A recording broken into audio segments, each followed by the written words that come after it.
Sit up straight, Leona, so they can see your cool wolf shirt. I don't think I'm the only one who's had a moment when a friend asks if you're free and suddenly you feel like you're in trouble. You start avoiding their texts, your stomach hurts, you're spiraling about what it means you can't make time for them, convinced they'll think you're a terrible person, all over a simple, hey, you free Thursday? Got it. My social anxiety is really showing in this intro. Anyway, or maybe you know what it's like to walk into a conversation already armored up, ready to fight about something that didn't need to be a fight at all. Or here's a classic. You smile through an entire interaction and only afterwards do you realize that you didn't like that person even a little bit. Welcome, my friends, to the wonderful world of nervous system responses, where your body picks up on a trigger and suddenly you're not in control. You're not thinking clearly anymore. You are acting out a millennia old program designed to keep you safe and making choices that you wouldn't normally make. So, in this episode of The Body Knows, we are breaking down the 4 F's: fawn, flight, fight, freeze. It's a tongue twister, but I think I got it. We are talking about how to recognize when you've been triggered and how to spot these patterns in yourself before you blow up a relationship, self-abandon for someone you don't even like, or spend 3 days spiraling over a text message. We're going to cover the markers of each stress response and how they could show up in your body so you learn to recognize your own markers. Why things like conflict avoidance, people pleasing, and even workaholism are actually nervous system patterns. Isn't that last one crazy? I had no idea until Anna said it. And finally, how to meet yourself and the people you love with compassion instead of judgment when one of you is triggered. Because we all get triggered, and none of us can think our way out of it. We can simply learn to recognize when our nervous system has taken over so that we can pause, step back, and re-regulate before we do something we regret. All right, I'm Leona Waller. You're about to meet my co-host, Anna Ali. Don't forget to subscribe wherever you're listening. Let's get into it. I I just had an experience recently that really showed how unconscious like our reactions and our triggers can be. Mm, And yeah. I've been doing this work for so long and it caught me off guard to find something that is so pervasive in my life, but was I was so unaware of.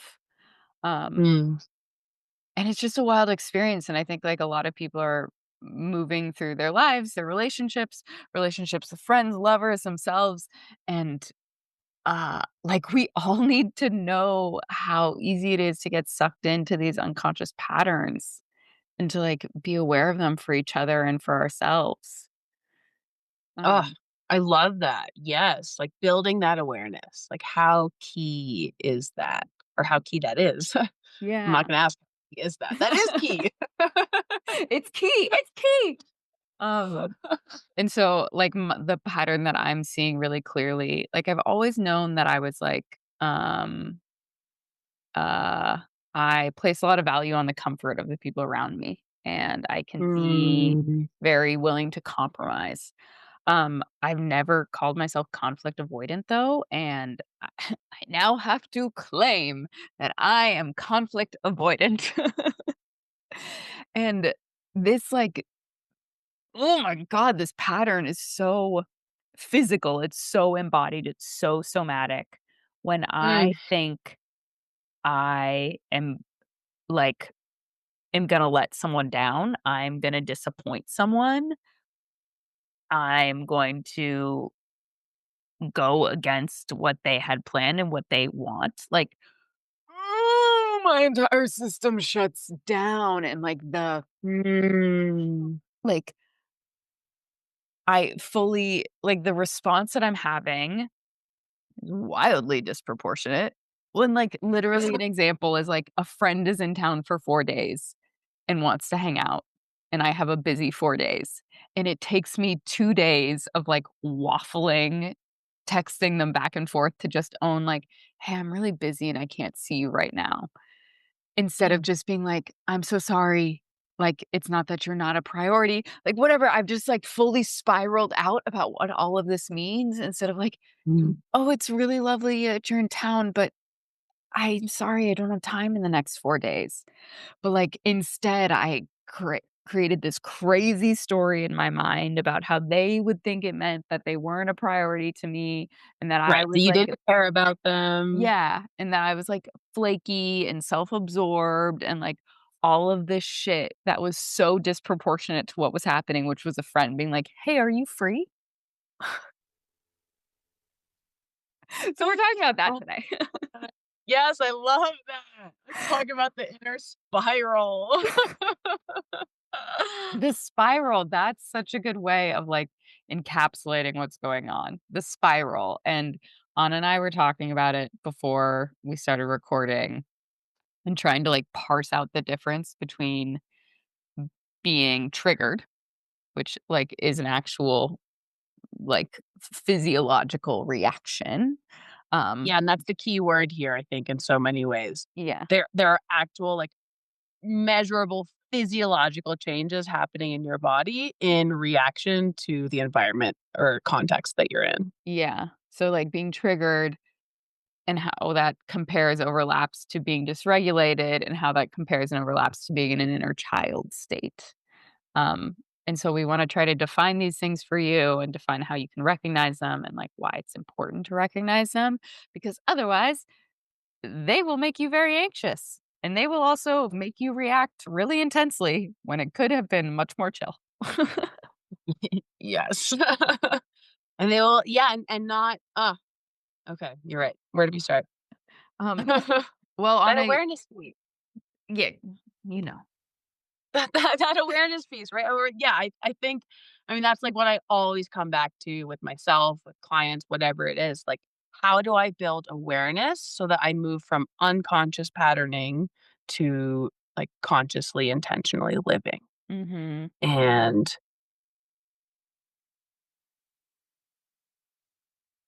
uh, and then, yeah, I guess when there's, like, a whole podcast on how do I build awareness? So we're gonna skip that right now. Let's just let's just say building awareness is the foundational step. Yeah. Do the somatic practices. Do the Yes, Go to go the back. foundational somatic podcast. It will be up in the corner. It will be in the description box below. Go to that. That's how you build awareness. There it is, there it is. That is your first step. Yeah. But we can talk Your about first step. markers, which is like a Mhm. word I really love.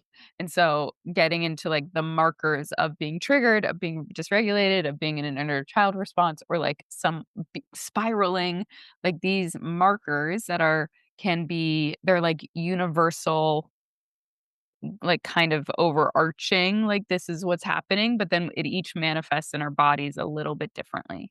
So like Anna, I would love if you could describe, like, you know how to describe nervous system dysregulation versus being triggered probably more clearly than I do. Like, what are common markers that we can look for in ourselves of like, oh, I have a little bit lost the reins on this situation? Okay. Yeah, I love that. Um, so first, I guess I would wanna define what's referred to a lot of the time as your window of tolerance. And there's different ways we can talk about this, but, like, we can call it our comfort zone. We can call it a lot of things, but sort of the texture, the feel, the flavor is I'm able to remain present, to reflect, to think rationally, to communicate effectively. Um, I have access to curiosity, to creativity, to play. They are easily accessible. All Right. of this I want to just, play, you have yes. easy access to play.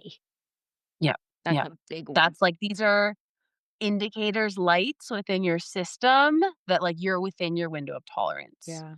And then beyond that, I think there's some personal reflective work to do of really um, figuring out the descriptive words that describe your specific state Mm. as well, or different states that happen within your window of tolerance. And so you have access to, let's say, feeling in love or magnetic. You have access to peace or stillness. You have access to excitement or joy or bliss. Like all of this happens within this window. And then the other two words I would use most specifically are like I feel grounded and I feel centered. Mhm. Okay, can I go off on a tangent? Absolutely. Bypassing. Let's talk about it really briefly. So, like, we want it's become this thing from being, like, grounded and centered, calm, peaceful, able to play. Like, instead of those being markers of, "Oh, we're in our window of tolerance," they have become states that we are trying to stay in at all costs, and so, like, we can be Mhm. trying to activate them in ourselves, and we do that sometimes by just, like, painting over whatever we're feeling and being like, "No, I'm great. I'm super calm. I'm super chill right now. I am super at peace. I am super grounded." And that is, like, I understand we all want to be happy and we all, like, want to feel those things regularly, but when you're constantly papering over what you feel, what you actually feel, then, like, you can't accurately tell if you're in your window of tolerance or if you're triggered or if you're dysregulated. And so, like, I deeply understand mindfulness, and I really appreciate, like, that you can, like, feel angry and not be angry, and that, like, you have some separation from what's going on, but we still have to be able to acknowledge what we're actually authentically feeling instead of always trying to be like, No, no, no, I'll just use gratitude and everything will be fine." Like, yeah, it can actually be pretty harmful. End of rant. Oh, thank you for that. I wanna rant even more, but maybe I won't. Um, We can make a whole but I guess podcast on it. Oh, well, yeah, we'll label one of these upcoming soon, "Rant on bypassing." Yeah. In parentheses, But why I we hate think gratitude lists. but I think, like, what you're touching on too, Leona, is so key and, like, comes back to what, we said was that first step was self-awareness.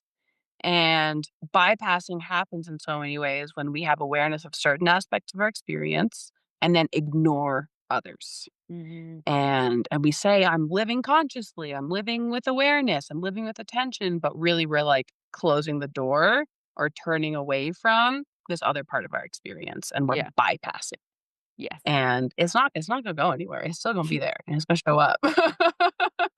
No, it's gonna just fuck with you in ways that you're not aware of. Chaotic or unpredictable or Yeah. anxious and avoidant, and then anxious and avoidant. Hey, hey, hey. Oh, man. I'm talking for a friend, not at all from my lived experience. Never, never, never you, Never honest, that. never me. Never that. Um, and so, yeah, I guess that makes me wanna say too, like, there takes a level of, with self, vulnerability and courage Mhm, to be honest with yourself about where you're at, about what you're feeling. mhm, And it makes me wanna, like, go back to this idea of one of our Substack posts about, like, this both and way of thinking and living instead of mhm, this black and white way of thinking and living. And this, like, I'd say it was, like, a very Western mind in a lot of ways to be in this black and white patterning. And, like, I am either in a good place or a bad place. I am either mhm, conscious or unconscious, and mhm, it's not the case. I'm actually, like, a big messy soup of lots of things. mhm, And so I'm both these things and more. mhm, And so it takes a lot of, yeah, I guess, again, courage and vulnerability with yourself to be honest about where you're at and to still have access to a sense of safety, belonging, and dignity within yourself when being vulnerable and honest with yourself about mhm, aspects of your personality, of how you show up. mhm. Uh, yeah. Okay. What were we Window of talking about? tolerance. Yes, so we defined our window of tolerance. And that's where you wanna be, right? Like, you feel Yes. playful, you feel grounded, you feel centered, you can feel a little, like, activated, but you still have access to these other feelings. that. And so I also, I guess, wanna, like, throw in, like, a myth debunker here as well within the somatics nervous system world of people equate your window of tolerance with only the sense of, like, peacefulness or stillness, and that's actually not the case. And so we can be in, like, a very expressive and emotional and activated state, and we're at the upper edge of our window of tolerance in that place. And so defining for yourself this line between what does activation look like where I'm still within my window of tolerance, and what does activation look like where I'm in, like, actually, like, a fight or flight state. I'm in a triggered state. I'm in a Yeah. trauma response. Mhm. Um, and, like, to just, I don't know, really drive it home that if you are I could be, like, crying my eyes out and still connected to self, to center, to ground. And this is, I'm gonna go ahead and say some ninja level shit, okay? Like, Yeah. this is something you really gotta work up to, and most of the Yeah. time, we're just gonna fly off the handle and over the other side and end up Yeah. tripping. Um, but it is possible, Mhm. and it is, again, go to push against these people, this, like, love and light. I just remain present and calm and peaceful all the time, to be with my window of tolerance, to be a good human being, whatever. That's bullshit. That's not how it works. There, I said it. Um, okay, so window of tolerance. I'm present. I can reflect. I can think rationally. I can communicate effectively. I have Mhm. access to curiosity, creativity, play. Mhm. Um, and Can we take and then, can we yeah, take a moment to, like, connect with that feeling? Like, I want everyone mm, she's saying love those that. words, but, like, take a moment when maybe you're just hanging out with, like, a friend or sometime, and you feel, like, playful, you feel open. You're like, imagine a time with a friend, with a loved one, with a pet, like, that you're in that creativity or in that, like, groundedness. I'm thinking of, like, being with my cat, for example, and, like, she bites me. It's a love bite. Anyway, we don't have to go deep into that. Um, but, like, I know that I'm still in my window of tolerance because I, like, am playful and loving and, like, it doesn't I don't, like, "No," I don't need to have a tense reaction to it. I'm just like, "Oh, did you not like how I pet you? I'm sorry." And, like, so just take a moment to, like, feel that and really, like, set in your body, "Oh, okay, that's a window of tolerance even when not everything is going perfectly, but I can still, like, ride the wave almost of whatever's Ooh, happening." I love that way of putting it. I can ride this wave. Yeah. Yeah. Yeah, that's a great way of putting it. Like, I'm, like, seeing the surfer on the surfboard, and, like, they are grounded and centered, and they are Yeah. riding this, right? Yeah. That's a beautiful metaphor. Okay, wait, so now I wanna respond in case anyone's like, "What are you talking about, Leona? What do you mean?" Like, what am I feeling? Like, when Leona says curiosity, I feel an expansiveness in my chest and belly. Mm. When Leona says play, I feel like this bubbliness there as well. Um, and Leona said, like, what does grounded feel like? I feel like this this dropping sensation where instead of, like, my awareness being up high, I'm in my pelvis, I'm in my feet. I'm feeling Mhm. lower. Mhm. Um, makes me think, okay, I'm gonna say a thing, and then now we're gonna have to do it. I want us we're gonna put a PDF of sensations and emotions Okay. for you to look at so that you can get an idea of what does it mean to, like, somatically tune in to what these things feel like in our bodies. Because that's, Mhm. again, what Leon and I are all about. What am I feeling in my body? Because I'm using these cognitive words right now. I'm present, I can reflect, I can think rationally, I'm curious and creative and playful. But Mhm. what does that feel like in your body? And so from a somatics perspective, one of the ways we can get to know that is by finding those descriptive words that really define those sensations and emotions that come up associated with these terms. Mhm. Um, And that's like don't worry, Leona, I have a PDF, so it'll be okay. I was gonna just make the robot make it, but that sounds great too. Um, that makes me so this and these are the markers, like what we were Yes. talking about in the beginning, like these are your markers of window of tolerance, and it's good to have, like, actual something tangible you can hold on to, because being curious, because it's so cognitive, is like a state that we can use to bypass. Because you're like, "Oh, well, I just need to be curious to be in my window of tolerance," and then you can pretend to be curious. But, like, one of my markers for when I'm not in my window of tolerance is I clench my jaw. And, like, Mm. I can't lie. I can try to loosen my jaw, but, like, my jaw was Mm. clenched. Like, and I can acknowledge that versus when I'm in my window of tolerance, like, I just check in with my jaw and I'm like, "Oh, my jaw's relaxed. Sweet. I'm in my window of tolerance."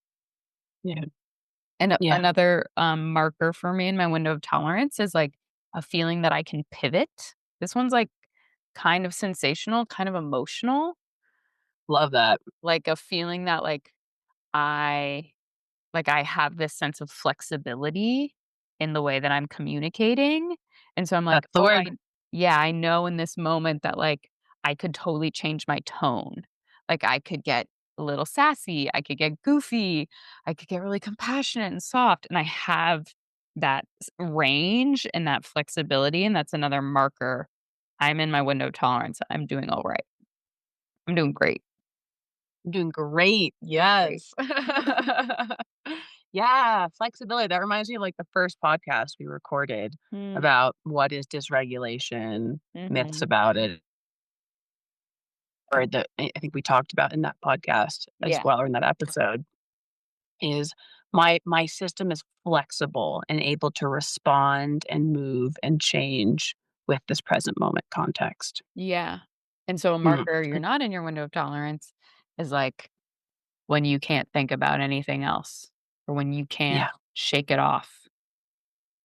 And it doesn't mean you should be shaking it off. It's a recognition of, oh, I'm in a different state now. yeah, And there's like a yeah. different protocol for like how to go through this moment now, not force yourself to shake it off. There it is.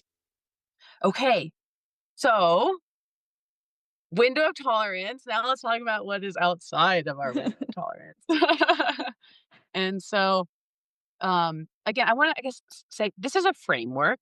We are complex, nonlinear beings as a human, and so, again, when I'm using these terms, when we're using these terms, this is not like a black and white thing. You are 100% this, or you are 100% that.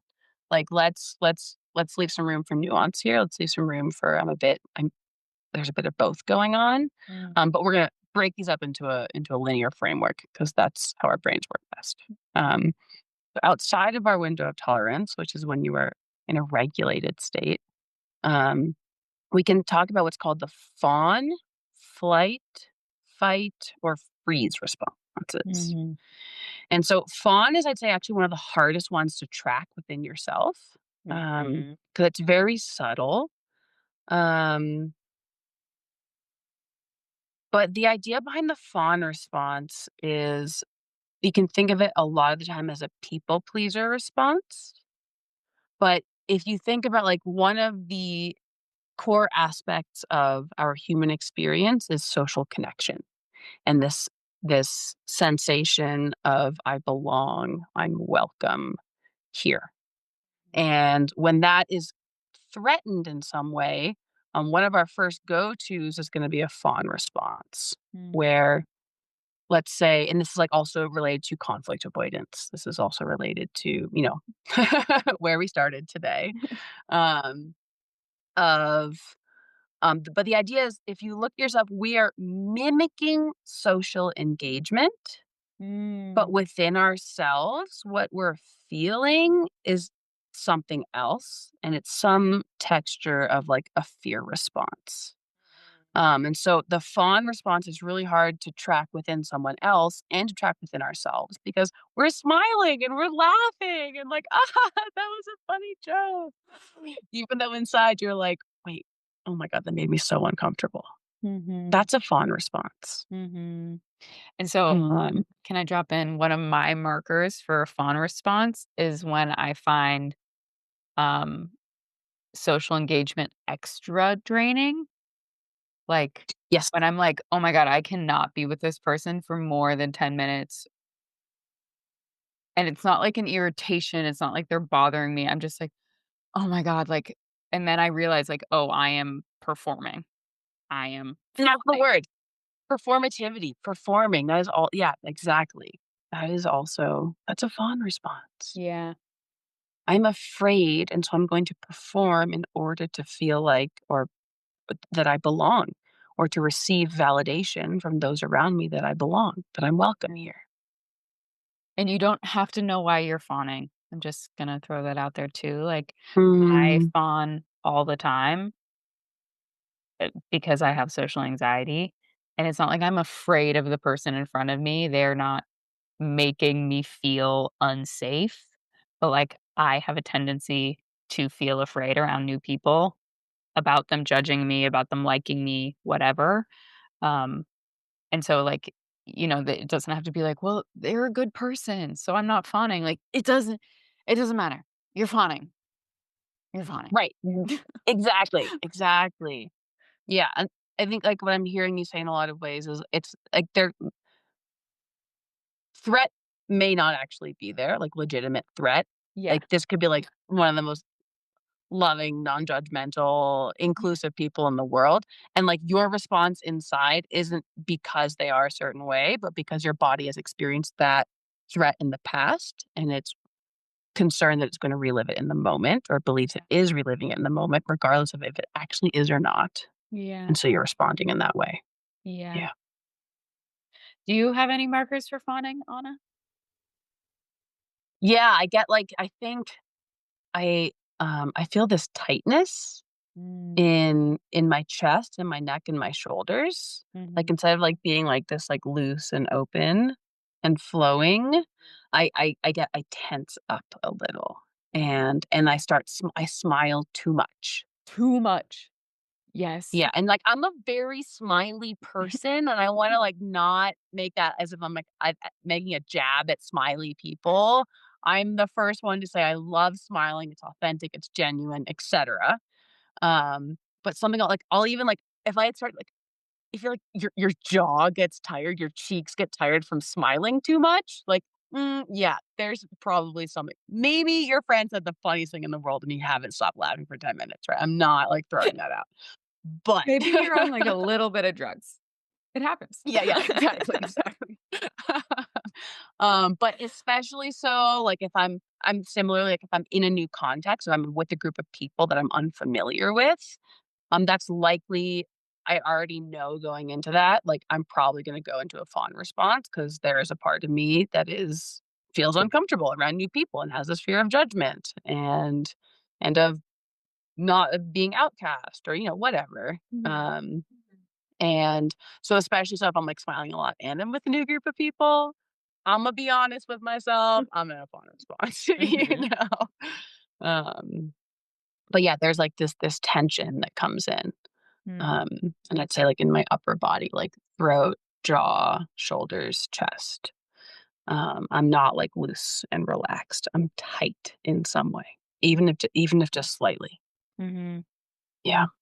And so, I'm inviting anyone listening to take a moment, pause it, Mm, or just think about it as we continue to talk, but, like, you notice, do you have a marker for a fawn response? I also, my stomach starts to hurt. I'm, like, clenching my stomach, and if yeah, I'm fawning for more than 30 minutes, 45 minutes, like, I have a stomachache. yep, S Super clear, can't miss it. yeah, And for a very long time, I thought I had IBS, and maybe I did have IBS, but you know what it came from? Fawning. that, that, yep, there it is. Yep. Yeah, I also clench my stomach, Yeah. and it's funny, I feel like I tend to be a burpy person. That is in part I've learned that food histamines are pretty hard for me, but it's also because I'm clenching my stomach. And Mm. so I'm holding all this in and, like, things aren't moving, and yeah. You just made me Okay. burp. Thank you for burping for me. I'm sure I have one in here that I'm clenching in. You're welcome. Jesus Christ. We are connected. Anyway.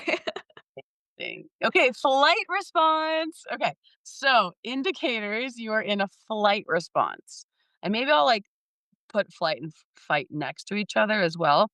But you can imagine in some way, like, you can categorize what's happening in your body or what's happening and how you're responding as you're trying to move away from threat.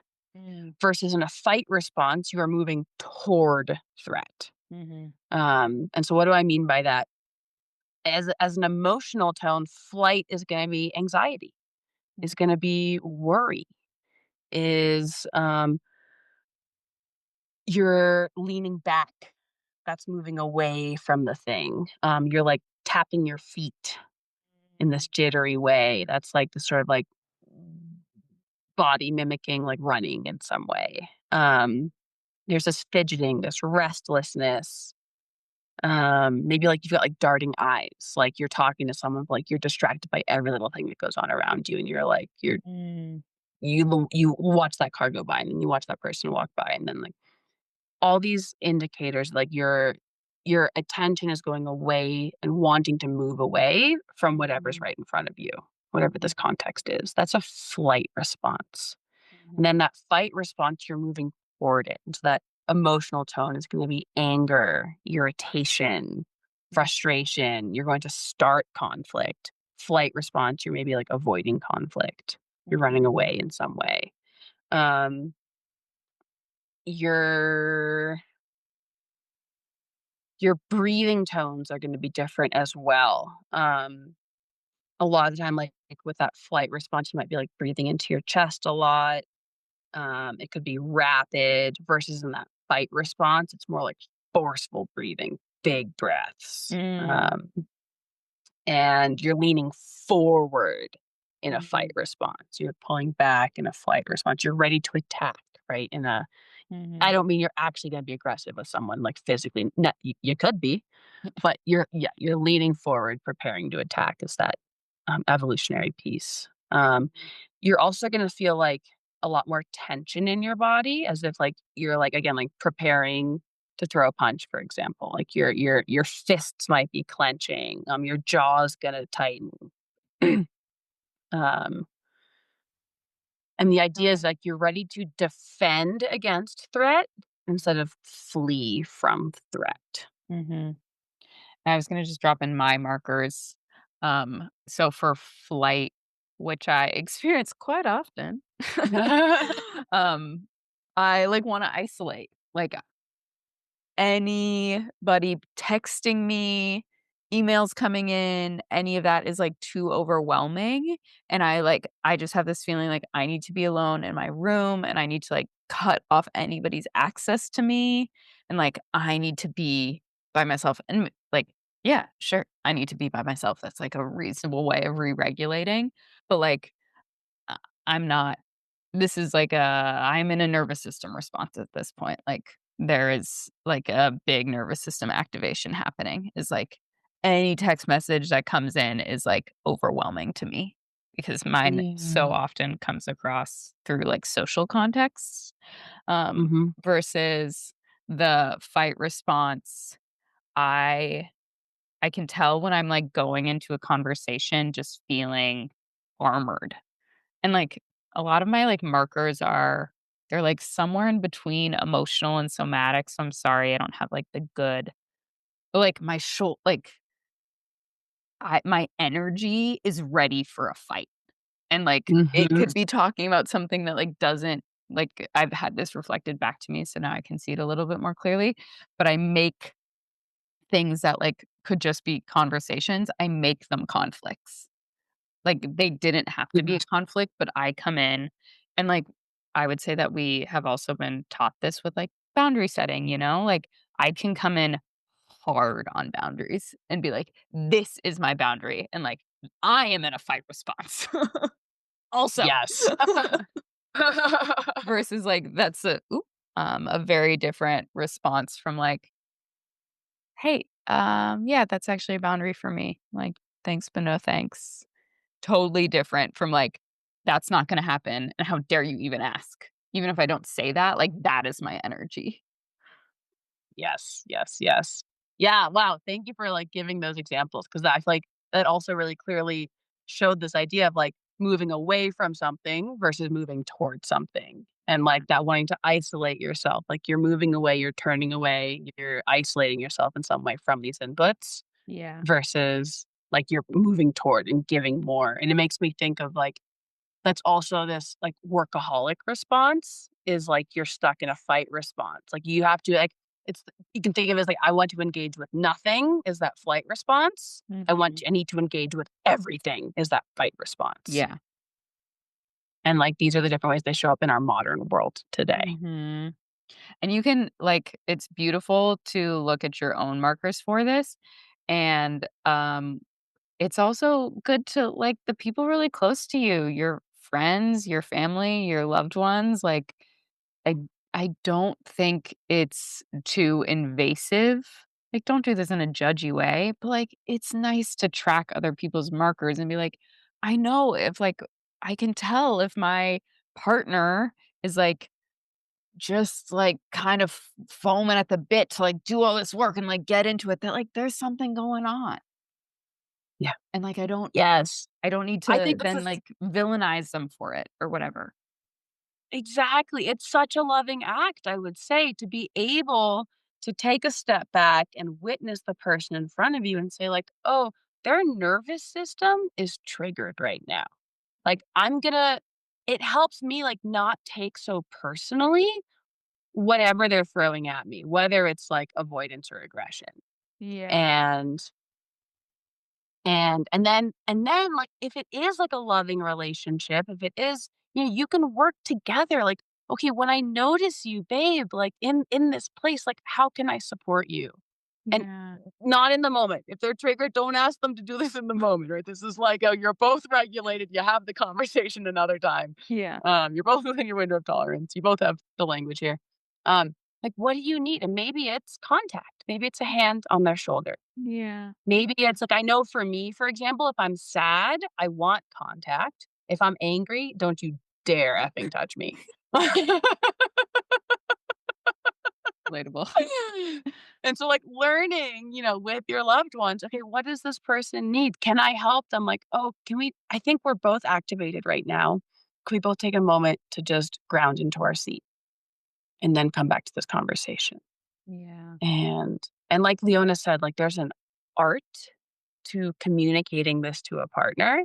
Mm. And if you say it in a judgmental or a mean or a non-loving way, no, you're not being helpful tracking their nervous system and bringing it up for them, okay? No. No, absolutely not. And we will do a full podcast on, like, how to meet ourselves and loved ones here because this is so important. And it's such an art. Like, I don't wanna go too far into it, but it is an art, and it starts with, like, compassion, and so Yeah, if you are noticing this in yourself and your partner, just know that, like, there is no you can't come in with a fixing mindset. You have to come in with yeah, heart-centered, compassionate, like, yeah, "I see you and I care deeply about you, and, like, you're freaked out. You're freaked out. That's what's going on. Like, you don't yeah, feel safe right now." Um and that also makes me wanna bring up, like, we're seeing very different reactions to what's happening politically right now, and, like, a lot of it is a fight response, and a lot of it is a flight response. And there yeah, are some people who are scared and dealing with being scared by fucking avoiding reading the news. yeah, And I'm gonna just drop yeah, that in there so that we can have a little bit more compassion. Because some people go in with yeah. a fucking fight response, and I love that, and I mean, love I would like I would like you to be grounded in whatever you're doing just for the health of everyone involved. Um, All of it. Yeah, but we can kind of, um, moralize, like, the fight as, like, the good fight, and it's like, it's also a nervous system reaction just like flight. and we can't control what our nervous system reactions are. So just bringing in a little compassion, for each Yeah, on other. both sides, on Both both sides. sides. Yeah, yeah, yeah. Okay, I feel like that brings us to our last response, which Mhm. is the freeze response. And so if you think like, we can think of fawn as, like, you're alert and ready to act if needed, and, like, Mm, there's, like, some activation in the system. Flight, there's threat detected and you wanna flee from it. Fight, you wanna defend against it, move toward it in some way. Freeze, you're preparing for impact. mm, And it's this, like, it's this literal freeze response. And so, the emotional tone there would be, like, hopelessness, mm, helplessness, numbness. mhm, Um, you might have like a deer in the headlights look, like a fixed, vacant look, mhm, or like heavy lids, or your face looks like kind of like droopy and slow. Your movements are going to be slow. The way you speak is going to be slow. You're actually going to probably have trouble putting a full sentence together because mhm, like your cognitive system, when you're in like a real freeze response, is being pretty turned offline at that point. mhm, There's yeah, this slackness and muscle tone, like I said, your face, yeah, very slow, sluggish movement. Um, and for anyone who's like tracking their nervous systems, if you notice yourself or another in a freeze response, like this is a full stop with whatever's happening and like a full give your system the opportunity to thaw, offer love, offer care, offer nurturing, compassion, whatever that system needs. Because like this is a very serious state for your system to end up in. Um, like the idea here, evolutionarily speaking, that freeze response like is a preparation for death. It is a preparation to be like eaten by the tiger, and it's this self-protective mechanism that actually disconnects your ability to feel your body, so that you can move through that experience as painlessly as possible, um, mm. which is, like, wild to think about. Yeah. How does that have, like, overlap with disassociation? Yes. Yeah. So that numbness, that disassociation. So there's a lot of people talking about and this is, like, I guess where I wanna throw back in, like, this is not a linear system. There's lots of things happening at once within us, but we have this you may have seen or heard this word functional freeze. Mhm. And that's also, like, something that's going on within the system. We may not be in a full freeze state, we're still functioning, yet we're, like, totally dissociated, or we're partially dissociated, or we're, like, pretty disconnected, from our experience, from our bodies, from the environment around us. So, like, if you're in a flight or fight response, like, a loud noise, like, make you jump, if you're in a freeze response, your body wouldn't respond to it. Whoa. Yeah, yeah. Mm. Um,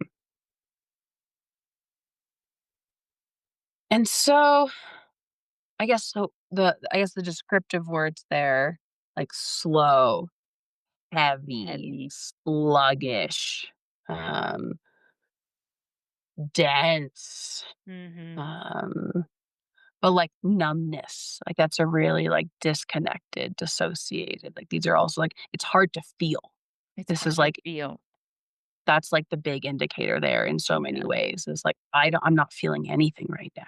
Yeah. I don't feel anything right now. Mhm. That's some sort of freeze response. Mhm.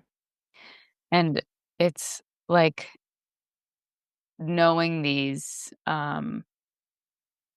like, it is wild how many people, I would say myself included, um, like, can walk through the world living and believing that, like, not having any idea that they're, like, in a nervous system activation state and looking for other answers to why they're feeling this way, Mhm. and, like, having their loved ones think that they just don't care or that, like, if they're in flight, that they're, like, they don't like them anymore. Like, I know that I've gotten that, I've heard that from multiple friends, and I'm very sorry if that's ever affected anyone who's listening that way, but, like, Mm. my social avoidance, my flight response has, like, affected friends as feeling as if I didn't care about them. And so we're just, like, bringing this in so that we can all be more aware that these are states of nervous system activation, and, like, Yeah, your conscious mind is no longer in control. exactly. I'm not choosing this. I'm not cognitively consciously choosing this, and I can't cognitively consciously change it. Yeah. I have to feel and express and move and breathe to change it, Yeah. to process it, to move it. Yeah. And, there are, that gets into nervous system resiliency and um, obviously we'll need to do a podcast about, like, coming out of these states. And Yeah. also it's, like, a long answer and it's a long process. But stay tuned. But stay tuned. But starting with the awareness, and so, like, coming back to my conversation or my interaction with my friend, like, started as fawning, ended up in flight. Like, I was, like, avoiding, I didn't wanna open the text message, um, and, like, could just shame myself, could talk shit, and I have done enough work at this point and also have enough trust for this friend that I was able to say, like, "Hey, I am avoiding saying this, but I just don't think I have time to see you, and, like, that makes me feel really bad." Um, and they were like, "Dude, no worries, like, I dropped this on you last minute, like, it's not a problem at all, like, I'm so glad you told me." And that is so healing. That's so healing to have someone, like, meet you in a moment when you are activated, and instead of being like, "What the fuck is wrong with you? Why can't you be normal?" To being like, "Hey, it's okay. It's okay." And I think that's what I really like, this, knowing our markers is so important for us, and it's so important to be compassionate with the people around us because, like, we're getting Especially so now. triggered. Like, Mm. and okay, can we call this triggered versus dysregulated? What's the difference between those 2 exactly?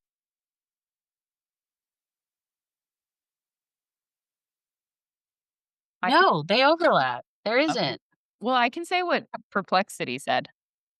Okay, yeah, let me hear. Let me hear. Okay, so the robot said, I'm going to start with being triggered, refers to having an intense emotional or physiological response to a internal or external cue connected to past trauma or stress.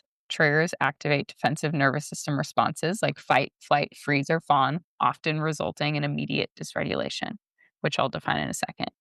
The reaction is disproportionate to the actual present situation because the mind and body confuse the trigger for an old threat. Triggers can send the nervous system into dysregulation, so the two states commonly co occur. And then dysregulation is when the autonomic nervous system loses its balance and remains either hyper aroused in fight or flight or hypo aroused, freeze, shut down, even when not appropriate to the situation. This results in chronic stress, emotional overwhelm, irritability, anxiety, and physical symptoms like fatigue and digestive issues because the body and mind cannot return to a state of calm after real or perceived threats. It's not always consciously linked to specific events, but rather an ongoing imbalance in stress response systems. So it seems like trigger is like the immediate moment, and dysregulation is if you're in that state for like a long time. Yeah, that's what I'm hearing as well. And like there's like a noun and a verb going on here, like a trigger versus being triggered. Yeah. And um and yeah, I'm hearing like there's sort of just this like I am triggered, like we're talking about an immediacy thing Yeah. versus my system is dysregulated. From what perplexity is saying is that it's more of like looking at in this long-term scale. Yeah. But like and, like, specifically talking about, like, the stuckness that happens in your system, the inflexibility that happens in your system as a result of that trigger. Yeah. And So so, like, very I'm triggered is, like, a momentary thing, yeah. and then that leads to dysregulation, then, like, all day I'm thrown off. Yes. Totally. Yeah, Exactly that. And yeah. I um it's so helpful to know when we're triggered. It's so helpful Ugh, to know when we're dysregulated. And it helps, like, me be like, "Hey, inner critic, you can't talk to me like that right now. Like, I'm triggered." Yeah, like, this is not this is not the most compassionate, flexible, curious version of Leona. She has gone offline. Yes. Yeah. Yeah, and, like, can I now, like, learn to work with where I'm at? And that will be another episode here is, like, what can I do somatically, embodiment-wise to help my system when it is dysregulated, when a trigger did send it into dysregulation? Yeah, exactly, and we'll do another episode. We'll do a lot of future episodes, but, because I brought it up in the beginning, so I just wanna close the loop.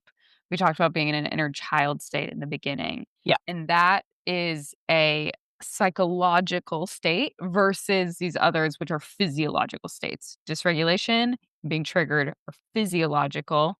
Being in an inner child state is a psychological description. It can coexist with being dysregulated, very much so, but it's kind of yeah. like your body has, or I would say your emotions, your personality has kind of switched operating systems from being the matured, the mature, Yeah. grounded version of yourself to being this younger version of yourself that has different reactions. And so you can totally be triggered into an inner child state. You can be dysregulated and acting out in an inner child state.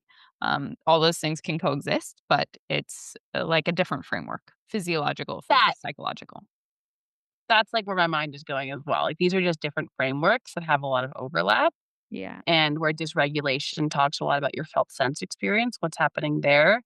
Talking about your inner child state, we're talking about our cognitive experience that's happening during that dysregulation. Yeah. They're just yeah, these different frameworks. Yeah. Okay, Anna, I'm gonna try not to open us up into another long conversation, but Oh god, I know I know I'm I not can a feel strong it. suit. It's coming. Well, I just like for anyone listening, would love to end this conversation with like, okay, they notice they're triggered or someone they love is triggered or dysregulated, either or. Yeah. Um, what is like a simple way of meeting that moment? Knowing we will do a much longer podcast on this later. Okay. And maybe Eh, oh, this is a good one. What how do you meet yourself when you're dysregulated or triggered? And how do I meet myself? Because I like that. yeah, That's because a good let's do that.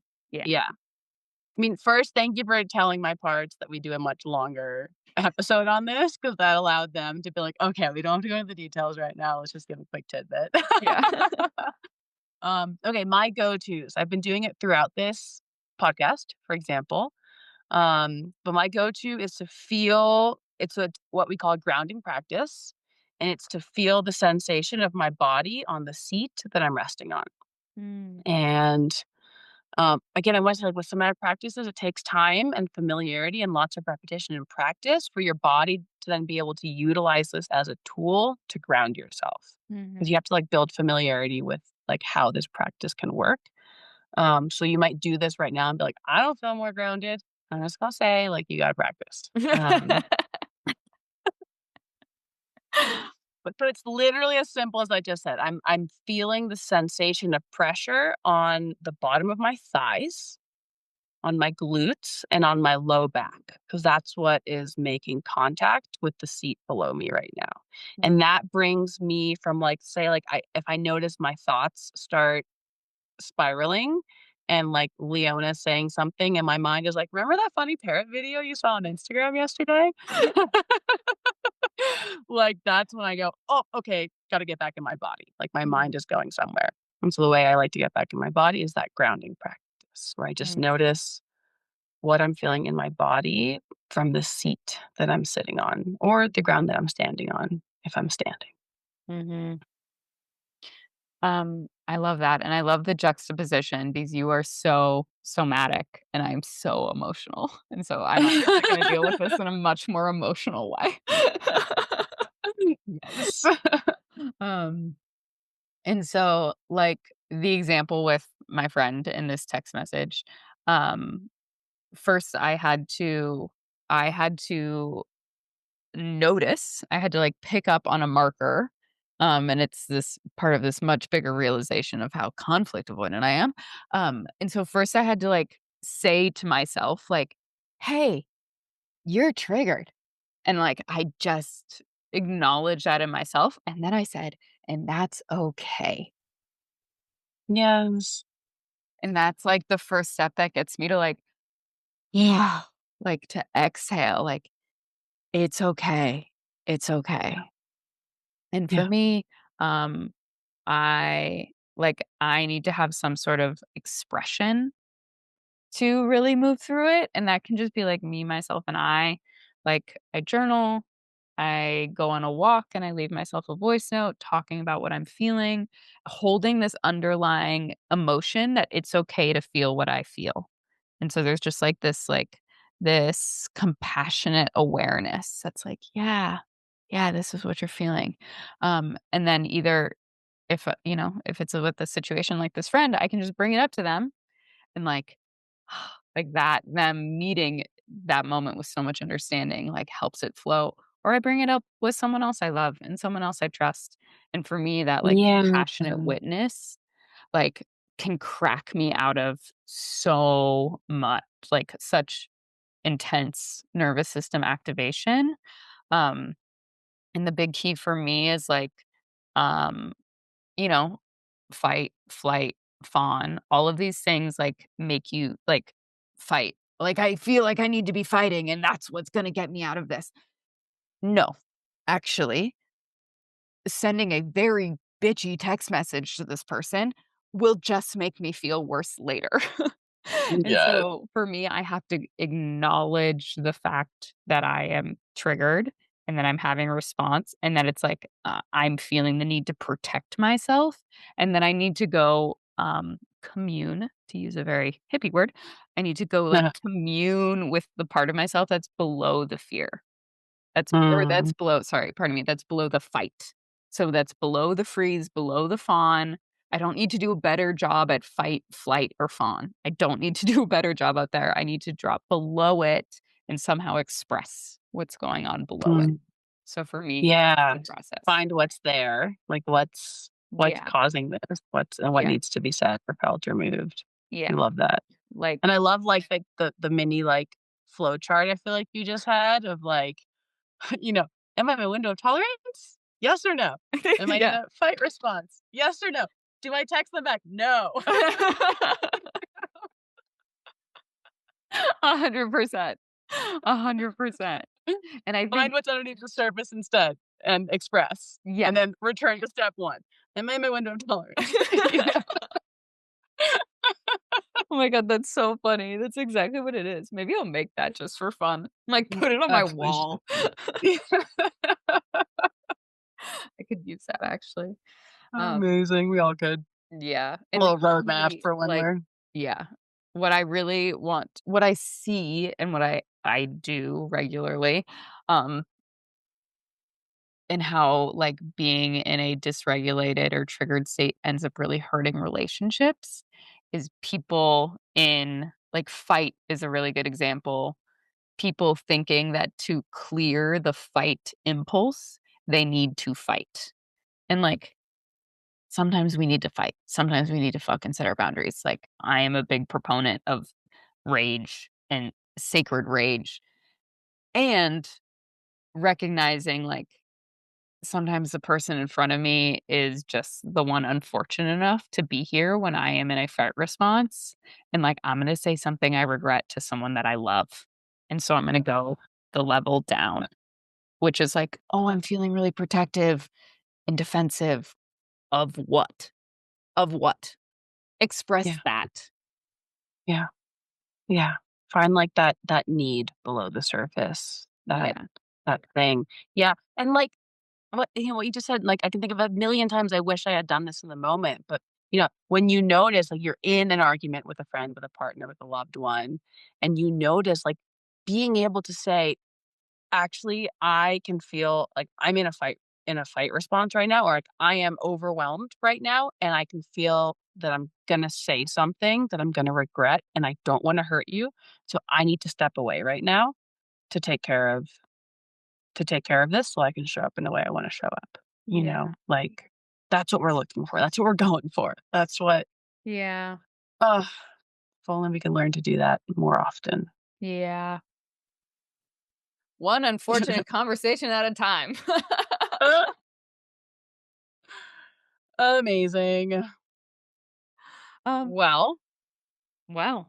This has been lovely. feels complete. Yeah, so much more from to come from this. So much more. It's just opened up like another, I don't know how many times we said, we'll make a podcast on this, but Yeah, like a yeah. minimum of 3. Amazing. And we will make that PDF, and Yeah, you'll find links to previous supporting podcasts and to that PDF in the description. And yeah, thank you so much for being here with us today. amazing. Until next time. Until next time, bye everyone.